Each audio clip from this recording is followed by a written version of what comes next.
Қазақстан мен Әзірбайжан арасында медиа серіктестік нығаймақ. Жақында Баку қаласында өткен іскерлік кездесу кезінде Каспиан Ньюс телеарнасы мен Әзірбайжанның TV1 телеарнасы арасындағы өзара ынтымақтастық мәселесі талқыланды. Нәтижесінде арнамыздың бас директоры Қазбек Кертаев және TV1 телеарнасының бас редакторы Мадина Құсейнова меморандумға қол қойды. Ынтымақтастық аясында телеконтентпен алмасу, тәжірибе бөлісу және бірлескен бағдарламалар әзірлеу жоспарланған. Енді көрермендер екі елдің жаңалықтарынан жиі хабардар болмақ. Бұл меморандум бауырлас халықтың телемедиа саласындағы ұзақ мерзімді ынтымақтастығын көздейді.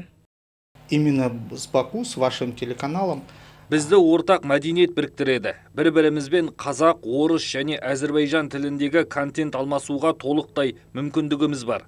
Атырауда туристік нысан көп. Сонымен қатар әрине мұнай мен газ, Каспийдің экологиясы. Осының бәрі бізді біртұтас Каспий төңірегінде тоғыстырады.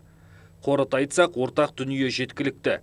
Сондықтан ақпарат алмасу бойынша әлеуетіміз зор деп есептеймін. Каспий, который объединяет нас, вот этот единый Каспий. Сондай-ақ Әзірбайжанға сапар барысында атыраулық делегация халықаралық CBC телеарнасының да басшылығымен кездесіп бір қатар мәселені талқылады. Орайы келгенде олар да өзара ынтымақтастыққа ашық екенін жеткізді.